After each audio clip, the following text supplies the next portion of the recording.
de télévision, on vous y voit quasiment jamais, en tout cas en France. Est-ce que vous êtes aussi rare sur les plateaux de télévision à l'étranger, puisque vous faites une carrière internationale maintenant? On vous voit en Amérique du Sud, où vous êtes une immense star, dans toute l'Europe bien sûr, mais même maintenant aux États-Unis. Vous fuyez la télé partout? Je la fuis pas, il n'y a pas beaucoup d'occasions intéressantes. Là, vous étiez en train de regarder le match de football où l'on a vu l'équipe de Marseille se faire éliminer de la Coupe de France par une équipe de 5e division. Ça a dû vous plaire que les petits battent les gros? En tant que fan de l'OM... Ben oui, mais en tant que fan de l'OM, en même temps, politiquement, vous êtes plutôt du côté des petits. Je ravale ma honte et je dis bravo Carquefou. Oui. Carquefada total. Ouais. Non, bravo, il n'y a rien à dire. Mais c'est le sport dans ces cas-là qui vous plaît, ou c'est l'affrontement entre justement des petits, c'est David contre Goliath? Ah mais là, bravo Carquefou, il n'y a rien à dire. Même tous mes potes de Marseille le diront aussi. Je veux dire, ça a été... Quand le foot, ça devient du Shakespeare, c'est bien. Ça devient du théâtre, ça devient du cinéma. Il n'y a pas un scénario d'Hollywood qui miserait là-dessus. Voilà, moi je suis de l'OM, hein, mais je ravale ma honte et bravo Carquefou, c'est sûr. On va parler pendant toute cette émission du mécontentement social. Alors aujourd'hui, vous ne vivez plus en France, hein, vous vivez en Espagne, vous êtes sans arrêt par Mons et par Vaux, je le disais, on vous retrouve en Amérique du Sud énormément, aux États-Unis où est sorti votre dernier disque. Il faut dire, vous chantez en français, en anglais, en wolof, en arabe, en italien, en espagnol. Non, pas tant que ça. Pas tant que ça, mais enfin ça arrive. J'aimerais bien. Presque. Je caricature. Le mécontentement social, vous l'avez souvent chanté, vous en parlez dans vos concerts. Est-ce que vous l'avez constaté partout dans le monde, partout où vous êtes allé? Ah oui, c'est malheureusement une constante. Hein. Enfin, partout où tu vas, la situation se dégrade. C'est une impression que vous avez ou vous l'avez véritablement vérifié? C'est pas une impression, c'est évident. Tout le monde te le dit partout. Enfin, je veux dire, puis tu le vois. Je veux dire, c'est de plus en plus compliqué pour les gens un peu partout. Un peu partout. Il n'y a pas des pays où vous sentez plus d'optimisme que d'autres? Ça peut arriver, mais en règle générale, partout où tu vas aller, tu sens que ça va craquer. Je veux dire, il y a quelques années, on a vu la fin du communisme, mais il semblerait qu'il y avait un vainqueur, c'était le capitalisme, et là, on commence à sentir la fin du capitalisme. Je pense que c'est un système qui arrive à son bout, parce qu'il y a trop de gens qui sont laissés sur le bas-côté. C'est de plus en plus, donc ça se radicalise de plus en plus, et on n'en voit pas la fin. C'est de plus en plus dur pour les gens. Vous dites souvent du bien du Venezuela, où vous êtes déjà produit en concert, un pays que vous connaissez un peu. Pourquoi le Venezuela? Parce que vous êtes anti-américain? Non. Et que Chavez est anti-américain? Je ne suis pas dans ces caricatures-là. Je ne suis pas chaviste. Je suis de personne, je suis Manu et je n'ai jamais fait confiance à quelqu'un. Mais ce que j'ai vu au Vénèze, j'ai vu de l'espoir dans les quartiers. Ça se fait tellement rare. J'ai vu une jeunesse qui a de l'espoir. Je ne sais pas où ira le processus vénézuélien. Peut-être que ça sera un succès, peut-être que ça ira... J'espère pas, mais j'espère que... Mais en tout cas, c'est un pays laboratoire en ce moment où quelque chose est en train de se passer. On cherche des solutions, c'est évident. Et j'espère sincèrement pour eux que ça ira bien et que ça va se passer bien. Et tout ce que je pourrais aider, j'aiderai, parce que c'est un pays au monde où ils sont en train d'essayer. Ça, il n'y a pas de doute. On a dit la même chose de Cuba, qui est un pays dont on dit aujourd'hui que c'était un échec, cette révolution castriste. Or, vous avez toujours dit du bien de Cuba de la même manière. Non, là tu caricatures un peu. T'aimes bien caricaturer, hein. Mais... C'est parce qu'on n'a pas beaucoup de temps. Mais encore une fois, je ne suis pas castriste et Cuba, c'est certainement pas un paradis. Non, je n'ai pas dit ça. Ce qui m'embête, c'est la vision qu'on donne de Cuba souvent à travers les médias européens. On parle toujours de la dictature cubaine. On parle toujours que c'est difficile son droit d'expression, mais si on compare à la Colombie, ma question, quelle est l'espérance de vie d'un syndicaliste dans un village colombien? 1 an, 2 ans, et c'est pas la prison, c'est une balle dans la nuque. C'est une démocratie. Je voudrais juste que les journalistes équilibrent leur... Enfin, ce qu'ils disent quand ils critiquent Cuba, c'est pas... Cuba, c'est loin d'être un paradis, mais les démocraties en Amérique latine ne sont pas loin d'être des enfers. On vous voit de plus en plus sur des scènes aux États-Unis. D'abord, ça a été les Latinos qui sont venus, puisque vous êtes une star chez les Latinos. Puis, de plus en plus, les Américains sont venus vous écouter dans les concerts. Est-ce que vous êtes sur scène aux États-Unis l'agitateur que vous êtes ailleurs ? Je ne fais pas de différence de pays en pays, surtout aux États-Unis. Enfin, nous, on a toujours eu un discours très anti-gouvernement américain. Vous l'avez aussi sur les scènes américaines ? Ah oui, je pense que c'était... Moi, je voulais tâter la température. Et je veux dire ce que je te disais tout à l'heure, hein, j'ai appris ça de mes parents, mais ce que tu critiques, il faut bien connaître. Donc c'est pour ça que dernièrement, j'ai eu envie d'aller là-bas, parce qu'on est très dur sur leur gouvernement. Et au bout d'un moment, à force de critiquer, tu fais un peu l'amalgame entre un gouvernement et des gens qui habitent dans un pays. Ça va très vite. Et donc, il faut faire un peu la part des choses. Mais on a parlé sur nos concerts aux États-Unis, on a dit la même chose que des concerts ailleurs. Et comment c'est pris par le public américain ? Bon, il faut bien comprendre qu'aux États-Unis, nous, notre public, il est à 90% latino. Donc ça a super bien réagi. C'est ce qui était curieux. Il n'y a aucun concert, même dans des concerts, on était moins connus, c'est-à-dire des festivals. Quand c'est notre public, c'est assez normal que les gens, enfin, qu'il n'y avait pas trop de doutes sur la réaction du public qui vient de nous voir précisément, parce qu'ils savent ce qu'on pense. Mais sur des festivals, on n'était pas forcément connus, hein, des publics plus anglo-saxons. C'était assez curieux de voir que tout le monde était assez d'accord sur notre discours très très critique sur le gouvernement américain.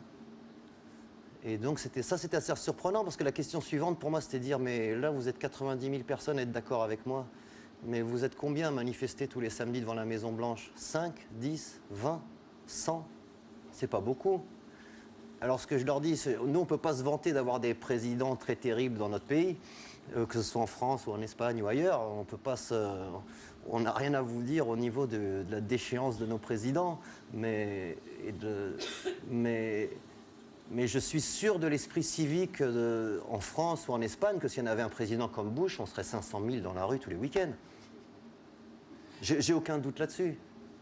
Merci Manu Chao. Marie Drucker est là. On se retrouve tout à l'heure. Vous allez clôturer cette émission en musique, mais d'abord Marie. Dans quelques instants, dans Soir 3, nous allons parler de Chantal Sébir, cette femme de 52 ans atteinte d'une tumeur incurable et qui demandait à être euthanasiée, est morte en fin d'après-midi. Son corps a été retrouvé chez elle. On essaiera d'en savoir un petit peu plus sur les causes de sa mort tout à l'heure. Et plus largement, nous parlerons de ce débat sur l'euthanasie et nous parlerons aussi de la difficulté d'adopter des enfants en France. Jean-Marie Colombani est le rapporteur de la mission sur l'adoption. Il a rendu son rapport au président de la République aujourd'hui et il est notre invité. Quant à nous, on analysera le mécontentement social. On va se demander jusqu'où il peut aller. Il y aura François Declosé, Michel Vinavert, de jeunes économistes, un sociologue, une romancière. Ce sera juste après le Soir 3 présenté par Marie Drucker et juste avant que Manu Chao finisse cette émission en musique.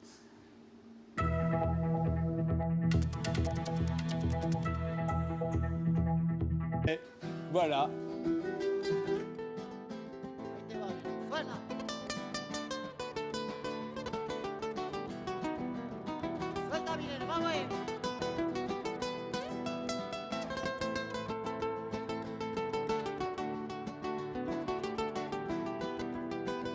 Infinita tristeza late mi corazón, infinita tristeza, espaldada acaso, infinita maleza, tu sombra la pared, infinita maleza, viento de Washington, y lloré, lloré, lloré, lloré, lloré. Y lloré, lloré, lloré, lloré, lloré. Oh, bicho, vamos. Oh. Infinita tristeza late mi corazón. Infinita pobreza, escaldada presión. Infinita maleza, tu sangre la pared, infinita maleza, viento de Washington. Y lloré, lloré, lloré, lloré, lloré. Y lloré, lloré, lloré, lloré, lloré. Suelta, mi nene, vamos a ver. Oh, bicho. Eso.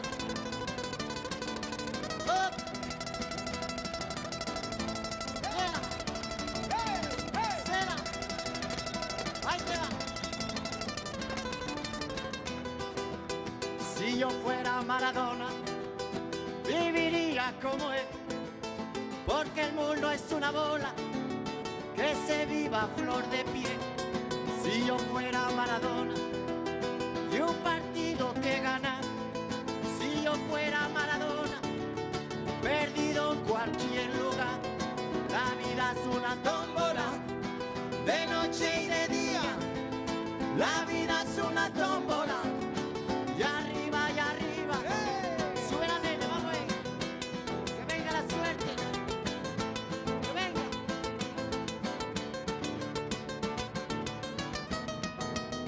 Si yo fuera Maradona, viviría como él, 1000 cohetes, 1000 amigos, lo que venga 1000%. Si yo fuera Maradona, saldría a Monteovisión para gritarles a la FIFA que ellos son el gran ladrón. La vida es una tómbola, de noche y de día. La vida es una tómbola, y arriba, que venga la suerte. Ahí te va. Que venga la suerte. Para hoy. C'est la vie, c'est la vie d'aujourd'hui, c'est la valse à Santo, qui vous lâche, qui vous prend. Si yo fuera Maradona, viviría como él, porque el mundo es una bola que se mueva a flor de pie. Suéltame.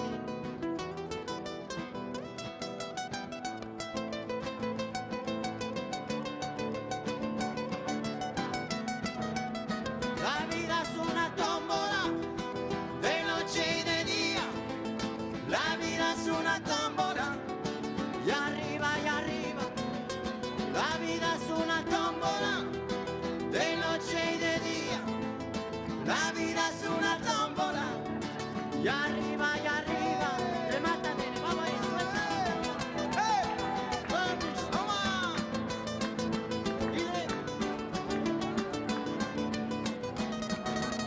C'est la vie, c'est la vie d'aujourd'hui, c'est la valse à Santo, rêve des emmerdements. Où sont tous mes amis, tout ce que j'aimais tant? C'est la valse à Santo, c'est la valse à Santo.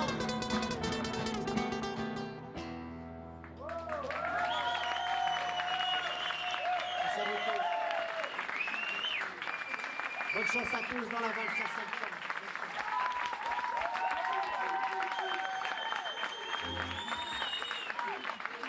Pareil qu'on a le temps d'en jouer une autre, on y va.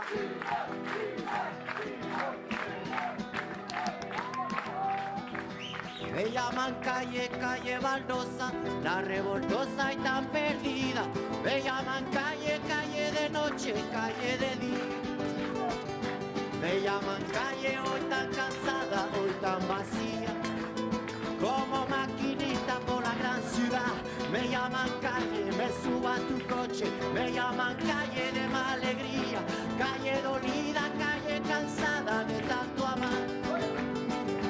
Voy calle abajo, voy calle arriba, no me rebajo ni por la vida. Me llaman calle y ese es mi orgullo. Yo sé que un día llegará, yo sé que un día vendrá mi suerte, un día me vendrá a buscar. A la salida un hombre bueno, cuando la vida es sin pagar, mi corazón no he de alquilar. Me llaman calle, calle sufrida, calle tristeza de tanto amar. Me llaman calle más calle. Suelta mi pueblo, vamos.